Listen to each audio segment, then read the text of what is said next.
Bonjour à tous, bienvenue dans Cult and Click pour une nouvelle vidéo. Je suis avec l'ami Big B. Salut mon cher Big B.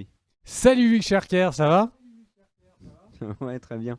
Et on est là pour parler d'un anime qui s'appelle Tower of God, qui est disponible sur Crunchyroll, qui a commencé sur Crunchyroll en avril 2020 et qui est adapté d'un webtoon sud-coréen qui s'appelle également Tower of God, ça tombe bien, et qui a commencé en juillet 2010, donc il y a au moins 10 ans. Et tu as eu le plaisir de regarder plusieurs épisodes de Tower of God. Tu vas nous en parler. Dis-nous tout. Qu'est-ce que ça vaut? Qu'est-ce que c'est? Allez, à toi. Merci. Pierre qui jette la patate. Oh, prends la patate. Alors, exactement. En fait, il y a deux intérêts à cette série. Le premier, il est que la série est vraiment très réussie et je vais développer dans quelques instants. Et la deuxième raison de regarder cette série, c'est parce que cette série est la première, ou en tout cas la première officielle série qui est adaptée d'un webtoon coréen. Donc ces fameux mangas coréens, c'est manhwa, comme on les appelle, qui est donc adapté au format anime. Alors, certains puristes diront qu'il y a eu un OAV il y a quelque temps qui a été fait. Oui, oui, mais c'est la première vraie série. Donc là, Crunchyroll veut frapper fort en adaptant deux. D'un côté, Tower of God et de l'autre, God of High School. Donc, toujours vraiment un truc, quelque chose avec les dieux. Mais en gros, ce qu'il faut retenir, c'est que il y a eu énormément de mangas adaptés en anime. Là, c'est les premiers manhwas. Et les manhwas, ils ont de plus en plus de succès. C'est une vraie tendance. Et bah, c'est une autre culture, c'est la culture sud-coréenne qui est en train d'arriver. Alors, certes, quand on regarde Tower of God, on n'a pas forcément tout de suite l'impression qu'on n'est pas en train de regarder un anime classique. Et donc, ça veut dire que les deux sont très proches. Mais c'est peut-être un vent de fraîcheur énorme qui va arriver du côté des animes, ou en tout cas, c'est la possibilité d'avoir un renouvellement sur les séries, les nouvelles séries, les nouvelles IP qui nous sont proposées. Donc vraiment quelque chose qui est assez excitant sur le fond, enfin sur la forme en tout cas. Et maintenant, est-ce que cet anime est bon?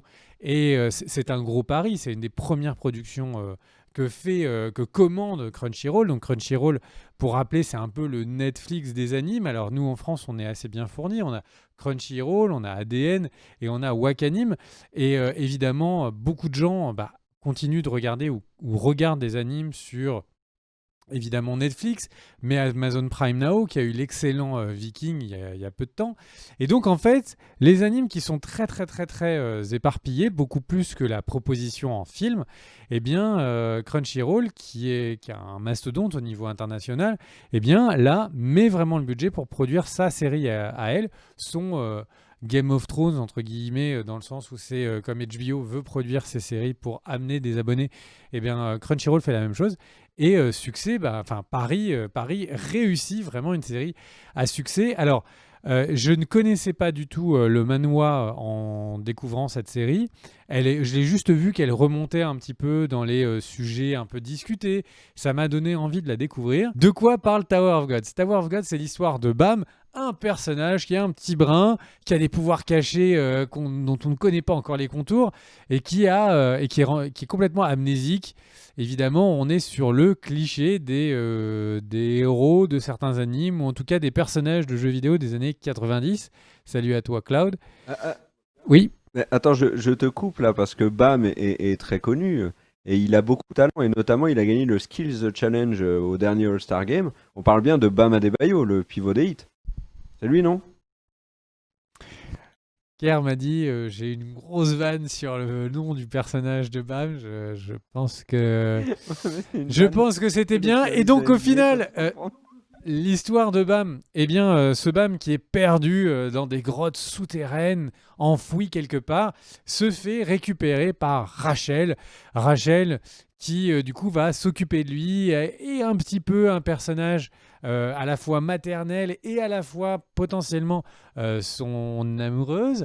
Et donc, en fait, cette Rachel qui s'occupe de lui, un jour disparaît et il va partir à sa recherche. Et pour ça, il va devoir aller dans une tour, qui est donc la tour des dieux.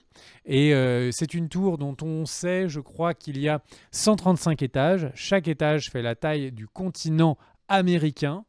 Et donc c'est plutôt petit, c'est genre par rapport à Paris, c'est un peu plus grand. Et au final, chacun de ces étages a des univers différents, il s'y passe des règles un peu différentes, il s'y passe des choses différentes. Et donc, comme Bam sait que Rachel veut aller tout en haut de la tour, eh bien, il va devoir subir de nombreuses épreuves pour y arriver. Alors, l'histoire est assez cliché. On est en fait au début, on a l'impression que c'est un isekai, donc c'est le genre d'anime basé sur le fait que des personnages vont dans un monde différent. Ça fait penser à Gringar il y a pas longtemps. Ça fait beaucoup penser à beaucoup d'animes qui sont sortis. Comme celui qui avait un nom interminable, c'était, je me souviens plus, je crois que c'était, est-ce que ça fait de moi un pervers que de vous brancher des filles dans les donjons, le nom qui était complètement ouf. Mais du coup, en fait, on part d'une base assez classique, puis ensuite, assez vite, quand il va devoir monter dans les étages, il va devoir suivre un entraînement. Et là, on est complètement dans Hunter x Hunter pour ceux à qui ça parle. Et en fait, le truc, c'est qu'on part d'une base qui est hyper cliché. Et du coup, moi, je me suis dit, bon, je vais me faire un petit chocolat chaud, je vais me mettre mon petit paquet de chips. Ça va pas très bien ensemble, mais c'est des trucs qu'on aime bien. Je vais me prendre mes petits chaussons, mon petit peignoir de bain, et je vais regarder ça dans mon doudou, et je vais regarder un anime qui est complètement habituel. Et au final, vous savez, c'est le peignoir de bain où j'ai les oreilles d'ours derrière, et pour que vous puissiez vraiment vous imaginer le truc. Et donc en fait, j'étais là comme ça, tranquillement, en train de regarder cet anime. Et puis en fait, petit à petit, l'anime commence à devenir, au niveau action, le rythme. Vraiment commence à démarrer assez fort. On se dit ok, bon, l'animation est plutôt réussie, il y en a sous le coude. Au début, les premiers épisodes, on est sur quelque chose qui donne un style très crayonné et donc je m'attendais pas forcément à avoir une action très réussie avec beaucoup de dessins de la seconde. Et au final, bah, c'est très fluide, très réussi. Et puis, plus ça avance, plus l'histoire s'intensifie, plus les personnages deviennent fouillés, plus en fait les enjeux de juste avoir des personnages qui, comme d'habitude dans les animes, deviennent copains, et puis au final, oh là là, celui qui est très chelou, il va peut-être trahir.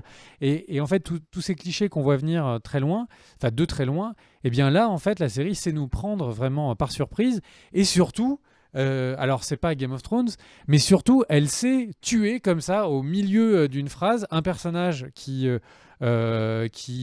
fait partie du décorum parce que c'est pour faire avancer l'histoire, pour montrer que eh bien ils ont pas peur de se séparer de personnages pour faire avancer l'histoire, que tout le monde qui est présent, que le monde de cette Tower of God est dangereux et que bah c'est pas parce que les héros vivent un épisode où ils sont assez safe et en fait ils sont juste dans un étage qui représente un peu moins de danger. Peut-être que l'étage d'après, peut-être plusieurs vont devoir y passer. Et on a en permanence une intrigue comme ça autour de plein de personnages qui s'étoffent. Si la série faisait 100 épisodes, ça ne me surprendrait absolument pas. Parce que vraiment, je me dis, il y a beaucoup de personnages qui sont des personnages sur lesquels on pourrait passer 10-15 épisodes et ça ne me dérangerait pas. Et donc, vraiment quelque chose... Enfin, je suis très enthousiaste par cette série parce qu'elle sait, parce que son histoire, c'est ne surtout jamais s'enterrer dans ce qui serait un anime trop classique. Et ça, je trouve que c'est vraiment une très grande force. Le caractère design, comme vous pouvez le voir là et dans les autres images qu'a pu mettre Daniel, je trouve que le caractère design est très réussi, l'animation est très réussie. Les musiques sont pas mal, mais m'ont moins marqué que d'autres productions, on va dire, qu'on peut avoir dans les animes, mais elles accompagnent bien le propos. Mais vraiment, ce que je retiens et ce que j'essaie de vous communiquer, c'est cette sensation que cet anime a un potentiel colossal. C'est-à-dire qu'on peut partir sur 100 épisodes intéressants avec un trio de personnages importants. Et puis surtout, attendez-vous à ce que l'histoire aille à des endroits auxquels vous n'attendiez pas. On a l'impression qu'il y a quelque chose qui sera dévoilé que dans le 120e épisode. Et en fait, 10e épisode, d'un seul coup, tout se débloque et ça avance d'un coup. Donc vraiment, j'ai envie de continuer à voir cette aventure, j'ai envie de continuer à voir ces personnages. On s'attache à eux, leurs histoires personnelles, qu'est-ce qui les a amenés dans cette tour, pourquoi est-ce qu'ils veulent potentiellement prendre le risque de mourir à chaque instant, qu'est-ce qui les pousse. Est-ce que c'est juste le fait d'aller tout en haut de cette tour et d'avoir la promesse de pouvoir? Est-ce que c'est quelque chose qu'ils ont vécu avant? Et ça, ce sont des choses qui sont des vrais moteurs. Je suis extrêmement, extrêmement surpris et j'apprécie énormément cette série. On est à l'heure actuelle, au moment où on enregistre, à l'épisode 11. La saison 1 en aurait 13. La saison 2 n'a pas encore une date définie. Mais en tout cas, si vous voulez vous la binge-watcher sur un week-end, n'hésitez pas. Et alors, ce qui est génial, parce que ça, c'est les plaisirs de la concurrence entre plateformes, Crunchyroll sur YouTube, donc c'est-à-dire que là, tout de suite sur YouTube, vous pouvez regarder le premier épisode sur la chaîne française de Crunchyroll gratuitement. Alors je le dis, je pense que c'est important de le dire, on n'est pas payé, j'ai payé mon abonnement moi-même à Crunchyroll, etc. Mais là, vraiment, j'ai envie de faire de vous encourager à regarder cette série. Le premier épisode est gratuit. Si vous voulez regarder sur Crunchyroll le reste, allez-y. Et vraiment, moi, ça m'a fait découvrir le monde des manhwas et des webtoons. Les manhwas, les animes, les mangas coréens, sud-coréens, sont écrits souvent de manière différente. Déjà, ça se lit de gauche à droite et pas de droite à gauche. Et en fait, des webtoons sont généralement des histoires qui sont faites où, en gros, l'intégralité de l'épisode, c'est un scroll infini. On va comme ça, et ça s'appelle un webtoon. Et Tower of God est un webtoon. Donc, bref, un gros coup de cœur. Je vous conseille de le regarder. La dernière fois que j'ai pris une claque comme ça en animation, c'était il y a quelques années maintenant, et c'était une animation française. Bref, je vous conseille de le regarder. Est-ce que je t'ai donné envie de la regarder, Claire? Vinland Saga, non? Oui, tu as raison. Vinland Saga aussi m'avait énormément enthousiasmé. Vinland Saga, on avait... Il y a un moment dans Vinland Saga, on a l'impression de regarder une série qui a des choses importantes à nous dire. Et en fait, il y a ce côté démarrage au fur et à mesure sur Tower of Gods. Et vraiment, je ne peux que vous le conseiller. Est-ce que tu as envie de la regarder, cette série, Claire, ou tu n'as pas envie de te laisser tenter par les charmes des Bipmap, je ne sais plus comment ça s'appelle, la nourriture sud-coréenne? Bibimap. On verra, pourquoi pas. L'histoire a l'air intéressante. Moi, je me pose une question, c'est si une fois arrivé au 135e étage, il doit tout descendre et qu'il le fait. Si les gens vont crier au scandale en mode « Ah, c'est comme Mad Max, il n'y a pas de scénar, etc. » Enfin, bon, bref. Mais en fait, le truc, c'est que, un truc qui m'intéresse très concrètement sur cette série, c'est que peut-être qu'à l'épisode 15, ils vont aller au 135e épisode et on se rendra compte que c'était pas ça l'important. En fait, la série, c'est garder un cap et avoir une histoire qui est ténue, mais en même temps, elle sait faire des virages pour surprendre les spectateurs, et ça, c'est vraiment une force. Alors, moi, je rajouterais un truc quand même sur Crunchyroll, dont l'avenir, pour l'instant, est incertain, parce que tu disais, c'est un mastodonte, c'est vrai, mais ça appartient à Warner. Et il y a beaucoup de rumeurs aux États-Unis qui disent que Crunchyroll pourrait faire partie du catalogue d'HBO Max. Et pour la petite vanne, il y avait en effet plusieurs plateformes françaises, en France, Crunchyroll, ADN et Wakanim. Et ADN a été racheté par Crunchyroll, mais continue d'exister. Et donc, du coup, ADN et Crunchyroll sont potentiellement sur le catalogue d'HBO Max si HBO Max arrive en France un jour.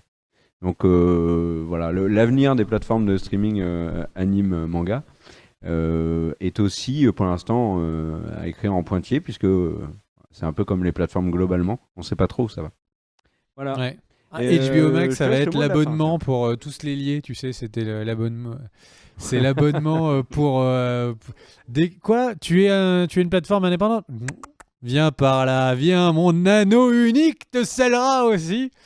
Et après, il y a Amazon qui leur dira, non, mais l'anneau unique, c'est nous qui l'avons acheté. C'est chez nous, le Seigneur des Anneaux, mon pote. Allez, HBO, je te rachète. C'est l'avenir des plateformes. Pour acheter HBO, il faudrait racheter la Warner Media. C'est déjà une sacrée opération. Warner qui appartient à TNT, qui est un mastodonte. Hein. Mais qui était... Bon, pour l'instant, on n'en est pas là, mais ça sera sujet forcément de quelles sont les entreprises qui vont racheter les plateformes. Parce qu'on sait qu'il y en a beaucoup trop actuellement. Ça, c'est un autre débat qu'on fera plus tard. Voilà. Merci à tous d'avoir regardé la vidéo avant le dernier mot de la fin de la nuit Big B. N'hésitez pas à vous abonner, le petit pouce vers le haut, les commentaires. Merci aux tipeurs, cœur sur vous et sur vos 25 générations à venir. Et le mot de la fin, mon cher Big B. Eh bien, si YouTube vous a pas fait une recommandation de ce côté, eh bien, allez juste regarder le premier épisode gratos sur YouTube. Des bisous. Ciao, ciao.